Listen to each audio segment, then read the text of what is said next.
लेकिन अमीर बाप की बेटी सृष्टि पर उसकी माँ जान छिड़कती। मेरी बेटी कितनी प्यारी है, भगवान सबको सृष्टि जैसी बेटी दे। सृष्टि धीरे धीरे बड़ी होती है।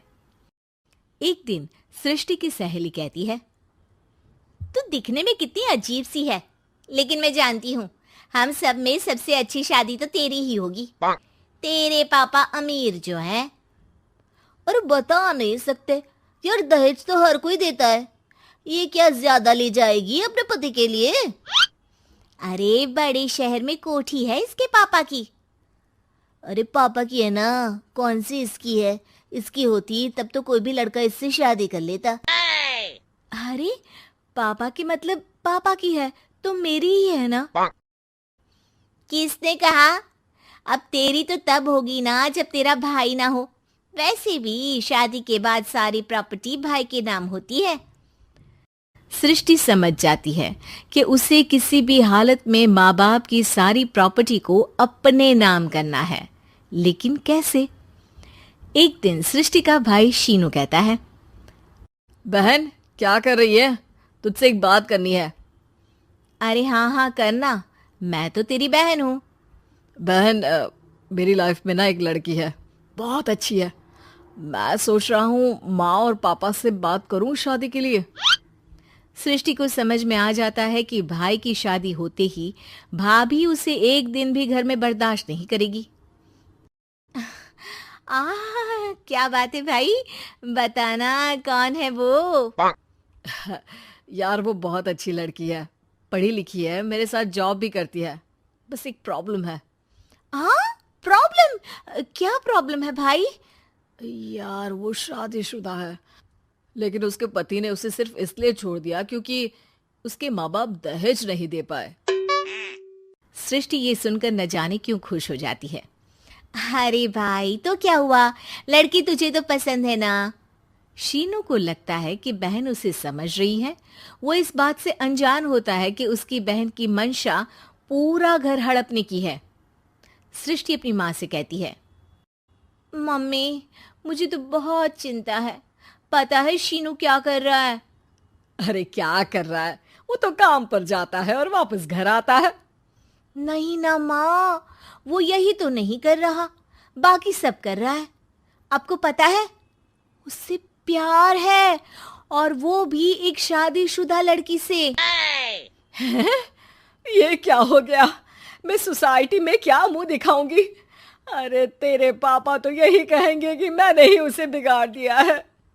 माँ देखो, मेरी बात मानो, पापा पर भी विश्वास करने की जरूरत नहीं है। अब आप ही बताओ, पापा इतनी देर घर के बाहर रहते हैं क्यों, बोलो? अरे बेटा वो तो नौकरी करते हैं ना। तू बहुत भोली है माँ। पापा का ऑफिस तो 7 बजे खत्म हो जाता है, लेकिन देखो कितनी देर से आते हैं। अरे नहीं नहीं बेटा, ऐसी कोई बात नहीं है।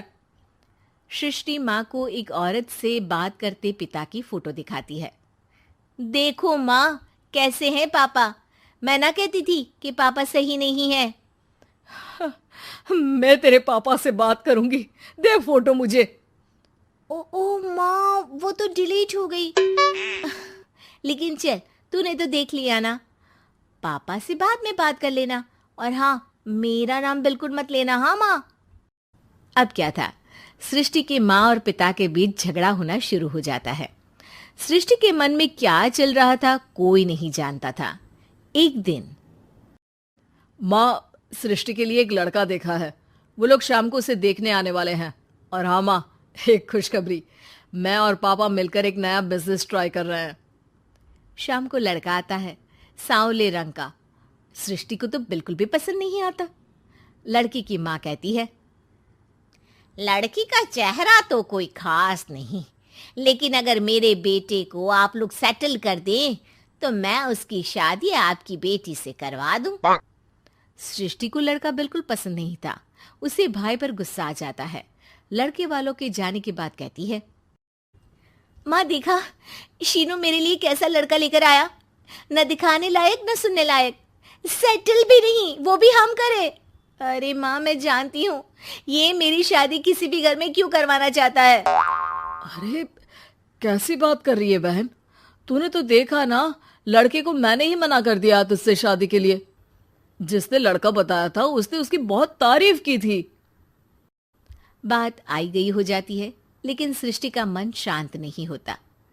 क्या करूं, कुछ समझ में नहीं आ रहा। मेरी शादी हो गई तो ये लोग पूरी प्रॉपर्टी शीनू के नाम कर देंगे, मेरे हाथ तो कुछ लगेगा ही नहीं। तभी सृष्टि को आइडिया आता है। वो किसी वकील को फोन करती है। जी देखिए, अगर आपके मम्मी पापा का तलाक हो जाता है तो आपके पिता की आधी प्रॉपर्टी आपकी माँ के नाम हो जाएगी, फिर उसे वो किसी को भी दे सकती है। सृष्टि अब माँ को बेटे के खिलाफ भरती है। माँ, शीनू पर नजर रखा करो, वो जिस लड़की के प्यार में है ना वो शादीशुदा है।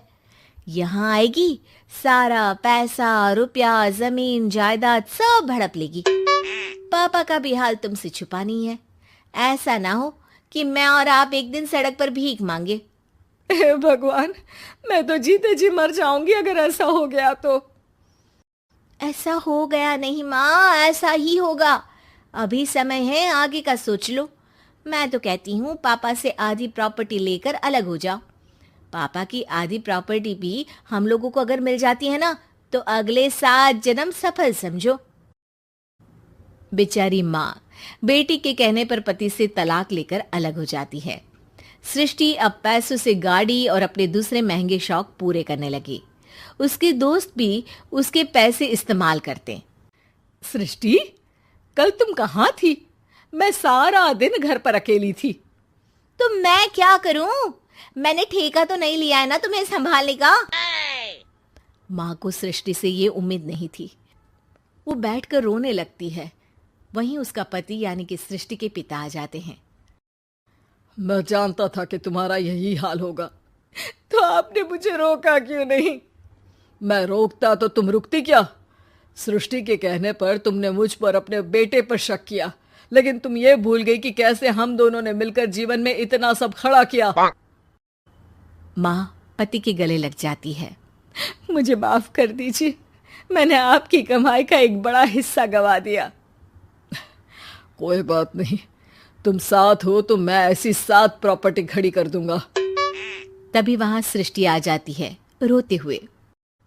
माँ, मयंक ने मुझे छोड़ दिया।